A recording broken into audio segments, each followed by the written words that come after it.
After my junior year of college, I was ready for big adventure. Moved to New York City, found a sublet in Inwood, and walked in and out of like 100 restaurants going, will you hire me, will you hire me, will you hire me? And actually somebody did.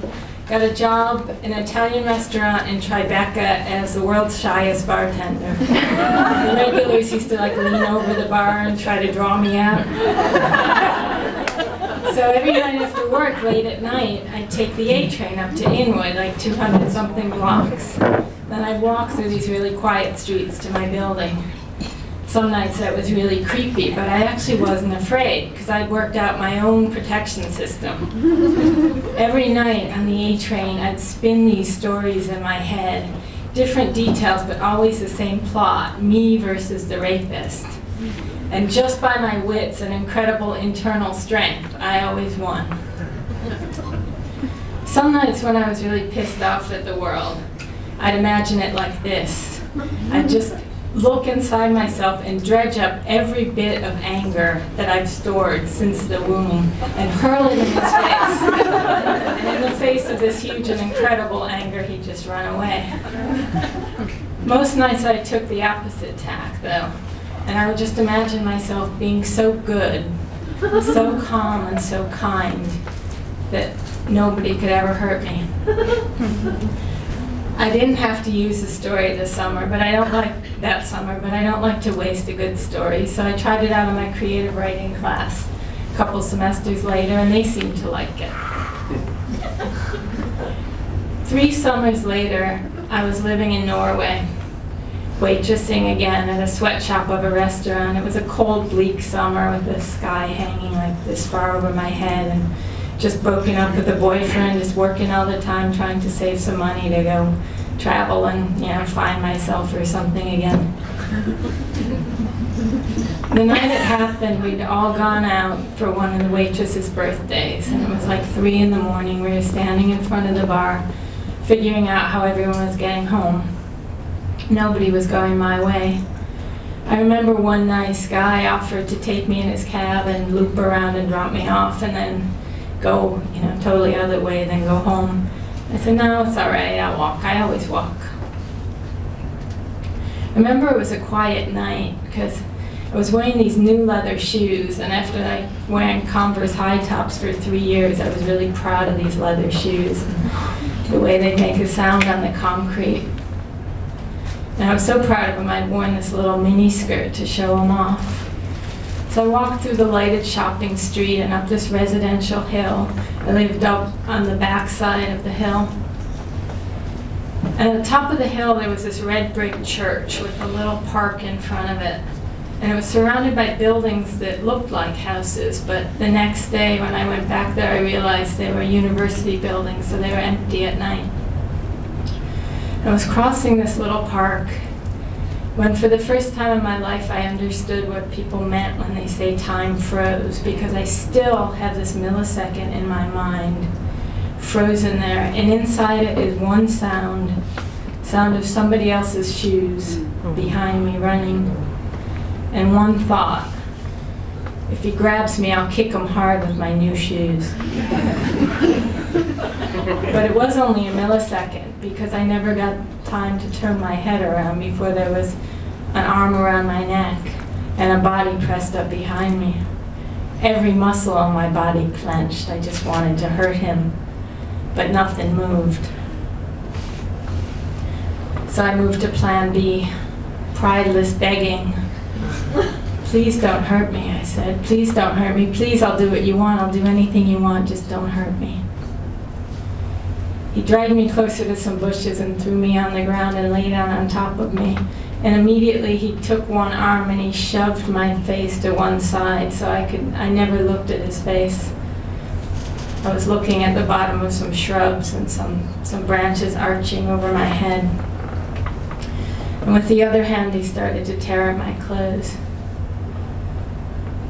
And somehow when I was on the ground, the panic started to lower just a little bit, and a little bit of my brain lit up, and I started thinking.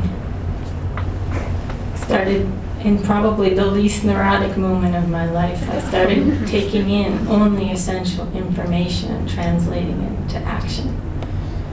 I knew 2 things.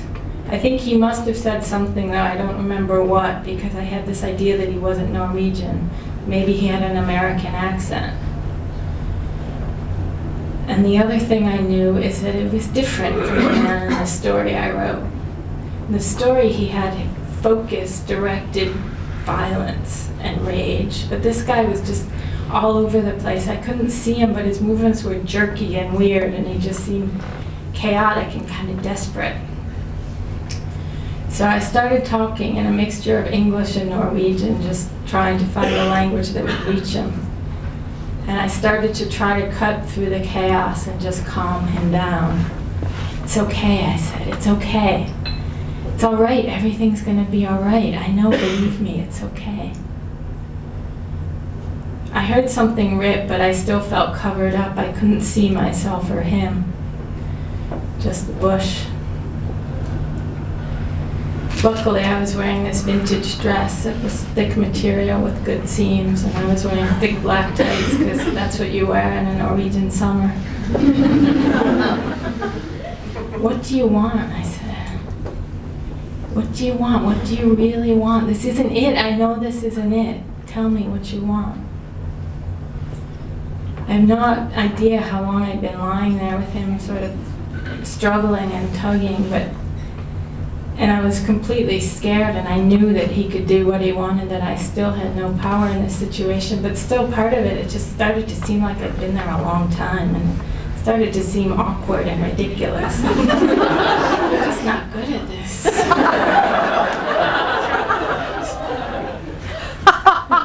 I guess he started struggling harder, because the arm that was leaning on my neck that pushed my face aside started to lean harder.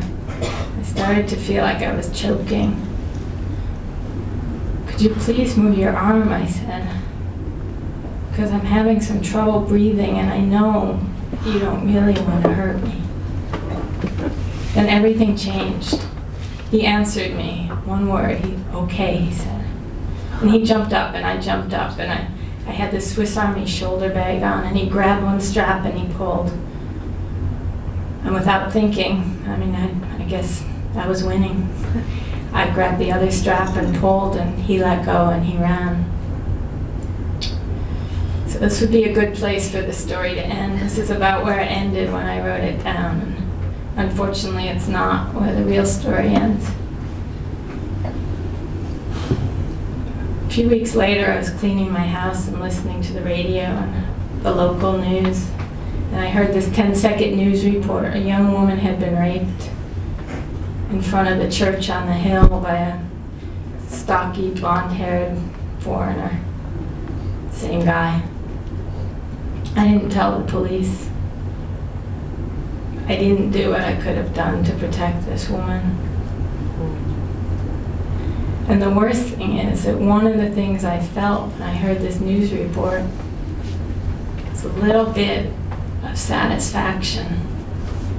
See, when I wrote the story, it was all clear. I had played both parts. I knew what was in their heads, and I knew that this woman had made a connection with this man and used her power to get rid of him. Somehow when it happened, it almost seemed less real than the written story, and I just didn't get it. You know, was he inept, or did I really make a connection? Did my plan really work? And when I heard the news report, I knew that it worked. I'd done it. So I thought about it a lot. I thought about why I didn't go to the police.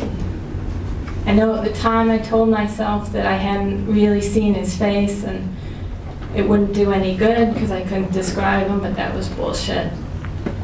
And I know that part of me felt that the police would just say, what a stupid woman for walking home so late and all drunk and alone in a miniskirt. But I could have gotten over that. And I think the real reason is that I was just so used to spinning these stories in my head. I was just so wrapped up in my version, you know, my power against the world and how it all affected me, that I just didn't stop to realize that it wasn't only my story.